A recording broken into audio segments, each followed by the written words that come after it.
So from today we are starting with your subject electrical maintenance, and first chapter is carpentry.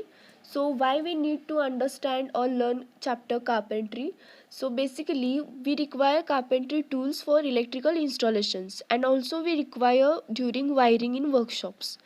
So we have to understand the tools. If we want to use that tools in workshop, then we must know the working, how they work, and what care should be taken to make sure that our tool life is longer and to avoid accidents. So we are going to learn here functions of working of the tools, where they are used and what care should be taken. So let's begin with our chapter. So tools in carpentry section are classified as, first one is supporting and holding tools. From name itself we can understand what the tools working is. So first is supporting and holding tool, second measuring and marking tools, third one is cutting tool, fourth is a planing tool, and last one is drilling and boring tools. So here above name itself indicates the purpose of using it. So we have to work on particular job means a piece of work what we are going to do in workshops. So we have to keep the job on place a plain surface, so that we have to hold the job properly. So this will come under supporting and holding tools. So we'll learn one by one. So first starting with our supporting and holding tools. So first we have to understand what does it mean by supporting and holding tools. We have to work on particular job. We need plain surface that should be plain, which will make our base, or we can keep our work on that bench and work. So this is called supporting. And holding means our job must be hold firmly so that we can work on it. So there are two supporting and holding tools.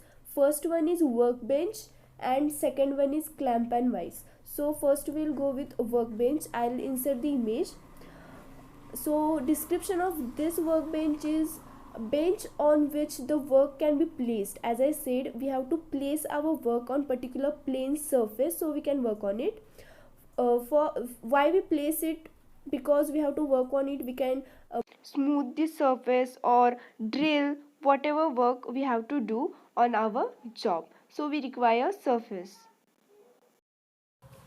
When there is no work or when not in use, we have to put that workbench in a proper place and we have to cover it. So moving forward to clamps and vise, this tool is used for holding the job firmly. As you can see in the pictures, it has one handle, so and it has A and B points which are shown in the diagram. So we can adjust the size by this handle. So this handle is adjustable, so it can be moved from A and B. We have to, you can see here one wooden piece inserted, and this is our job which is kept firmly in this clamp and vise. So what are the precautions that we have to take is, so we have to not tight the handle beyond the limit of the clamp, otherwise what will become, that clamp will break. So what precautions here we have to understand is, we should not tight the handle beyond the limits, so that it will be safe, our tool will be safe. So moving forward to the measuring and marking tools. As the name indicates, measuring and marking tools, we have to measure the length or width, whatever it may be. So these tools are used for measuring the length of our job, or maybe it angle. So these are the tools used. Are scale, we know all scale are used for measuring length, width and thickness. So it is ordinary wooden or steel rule having the scale in centimeter as well as in inches. The scale may be folding rule, it's also available with the extended range of measurement. If you have to measure the long length or anything which is a long beyond our limit of our regular scale, so there are folding scales which are available. So what care should be taken? The marking should not blow off or scratches. There must be no scratches on our scale, so it has to be kept properly. So second one is tri-square. So tri-square is basically what they are used for marking the right angles. for marking purpose they are used, and these surfaces are fitted at 90 degree exactly. So we are going to use this to measure the angle, and it is available in different sizes up to 450 mm. So what are the precautions and care that we have to take? We have to keep it in proper place and give the oil coating to avoid the corrosion and rusting when it is not used. So these are the precautions. Third one is a bevel square. So here, as shown in the figure, I have inserted the diagram. So this the blade and stock of the bevel square can be adjusted at any angle between 0 to 180 degrees. In tri-square it was just 90 degree, and here we can adjust the angle between 0 to 180 degree, and it is used for checking, testing, setting or comparing the angles and the bevels, and the precautions are the same as the tri-square. So moving forward, marking gauge. So figure is inserted where we use this marking gauge for marking on the wooden pieces. We use it for marking on the wooden pieces, and marking gauge is made up of high quality wood, and the rubbing end of the stock is coated with the metallic sheet. As you can see in the picture or diagram, that there is marking pin available, so we can mark the points or whatever it is on our job. What are the precautions? So precautions here, we have to keep it away from the moisture, water and fire. We have to not hammer it or not lose the different parts of the gauge assembly. Next one is Morse gauge. So it is improved marking gauge. It means it has some advance than marking gauge. So it has one fixed marking pin on the stem and another moving pin which is mounted on the slider. As shown in the diagram, it has one slider and one stem. So it has a fixed pin on stem, and slider it has one pin. By adjusting the distance between these pins, we can mark the two parallel wells. So this gauge is used for marking the tenon joints. So we'll see further what are these joints and where they are used, and precautions are all the same, that we should not use a hammer on it or we should not lose the different parts of gauge assembly. So moving further, next one is scriber. So it is basically a steel rod. It is used for marking the points on our job or lines on the wooden surface. So next are cutting tools. As the name says, cutting. So these tools are used for cutting our jobs. So yeah, these tools are used for cutting works. So we'll see one by one. So first one is crosscut saw. So the main part in this saw is, it has two main parts, that it has a blade and it has wooden handle for holding purpose. So this saw is available in different size ranging from 50 to 70 centimeter or more.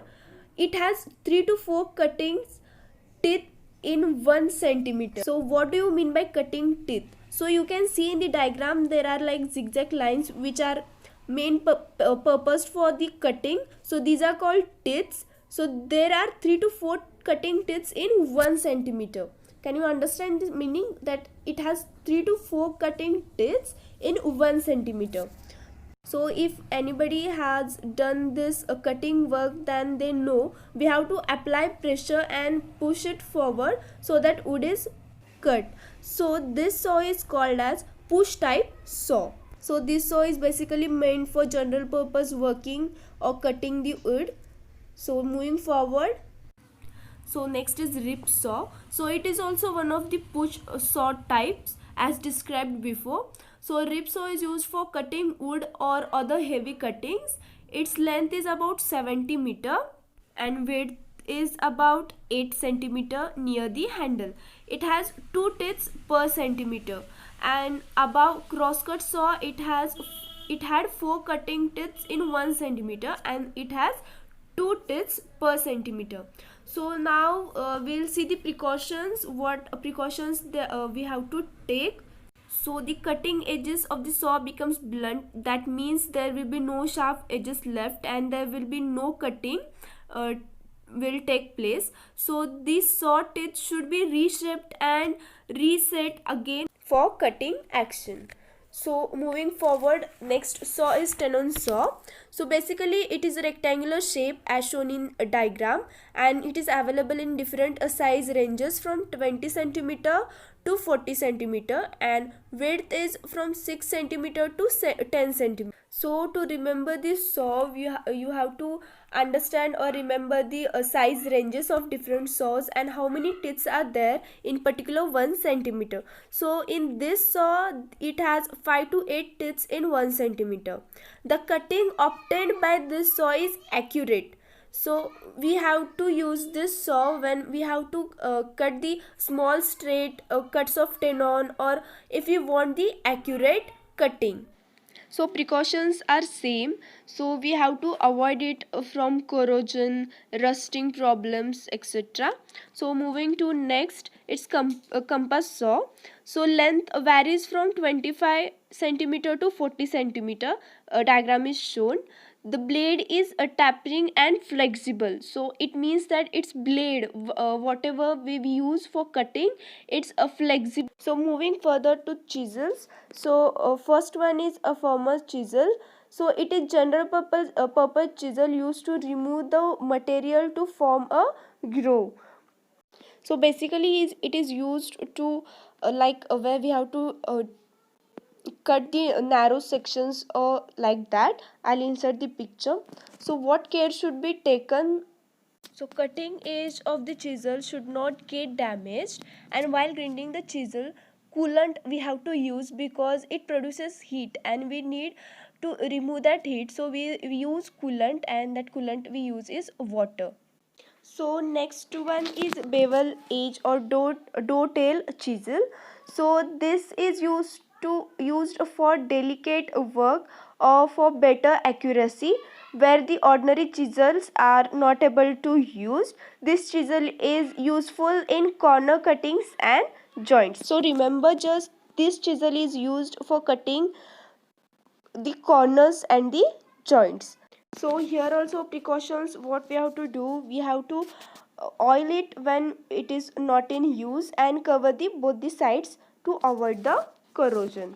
So now moving forward, what is a chisel? As the name says, chisel is useful for deep cuts and removing the more material required in cases of mortise joints. So we'll further learn what tenon joints and mortise joints are. So now moving to the planing tools. So planing tools are basically tools which are used to smoothen the surface of our job, or just making the surface plane. So we'll see first one, that is wooden check plane. So the diagram is as shown. So this construction is simple. It carries the cutting blade which is fitted in the sole framed at 45 degrees. So as you can see in the diagram, that it is slightly tilted and it is up to 45 degrees. So the back iron which is shown in diagram, that supports the blade, and these are available in different sizes from 20 centimeter to 40 centimeter length. The wooden check plane is used for planing, as the name says. So it is used for smoothing the wooden surfaces. So the second one is iron jack plane. So this is used for the better finish and smoother surface that is obtained from the iron jack plane by adjusting the screws that is provided on the. So the basic precautions we have to take or care what should be taken, so that we have to protect the blade from corrosion. So moving forward, rebate plane. So this is also used for making the surface. The wedge and the blade are fitted in the wooden block of thickness 5 centimeter to 10 centimeter as shown in the diagram. So this is the like a simple construction. So this is the simpler tool. Now moving to the boring tool. So this are used to make the holes. So first one is a gimlet. The construction is as shown in the diagram. It has a spiral threaded bit provided with the handle at the top. So this operates, we have to just keep one hand on the top as shown in the figure and apply pressure and rotate. So this is used for making small holes. So what are the care or what are the precautions that we have to take? So we have to not hammer it or we have to not apply more pressure so that it will break. So next one is auger. So it is a drilling device or drill bit used for making holes in wood or ground. It has helical screw blade. So it consists of screw point at the end which helps to locate the center of the hole. It can operate by two hands by fitting handle at the top, or auger can also be operated by fitting it in drill up to 25 with this. So next one is center bit. So basically center bit is used to enlarge the previous hole. So we have to enlarge the previous hole, then we use the center bit. It has cutting edge at the bottom which performs the cutting action, and the spur edge helps in finishing the hole.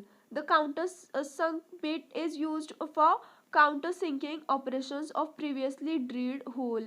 So precautions that are to be taken is to keep away from moisture and protect from rusting.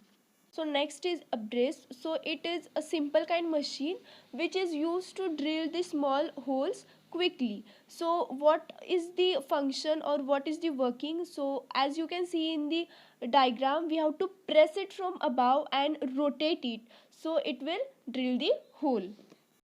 So last one is hand drill, and diagram is as shown. So it has casting body on which gear wheel is mounted. We have to rotate the wheel so that our drill also rotates, and this is faster than the brace. So now we'll see the some other tools that are used. So we all know we use a hammer, mallet, that is wooden hammer, screwdriver, yeah, we know that screwdriver, right? Pincer, that is used for pulling out the nail from the wood. So now we'll see types of wooden joints. First one is a lap joint. So when one piece overlaps the other, that means it has two wooden pieces that we have to overlap on each other. So one piece overlaps the other, the lap joint is formed. This joint is useful for connecting two wooden pieces in the same plane. We can connect two wooden pieces, but they must be in the same plane required for framing work. So we are provided with hidden screws or nails at the joints for reinforcement purpose. So these are the types of joints that are different: a lap joint, corner lap joint, a cross lap joint. We can understand by the diagrams. So corner lap joint is in corner. Cross lap joint, you can see the diagram. One is dovetail lap joint. So this is the shape of dovetail lap joint. You have to remember this. And types of mortise and tenon joints. So this is a single and a double. So you can see there is a rectangular portion and we have to join it with another wooden block. So this is single and this is double type. Types of bridle joint. So these are basically used especially for corner work. Tenon is fitted in a rectangular slot. So you can see the diagrams. So corner bridle joint, a T bridle joint, and dot tail bridle joint. So I'll be sharing you the PDF of this chapter on your group.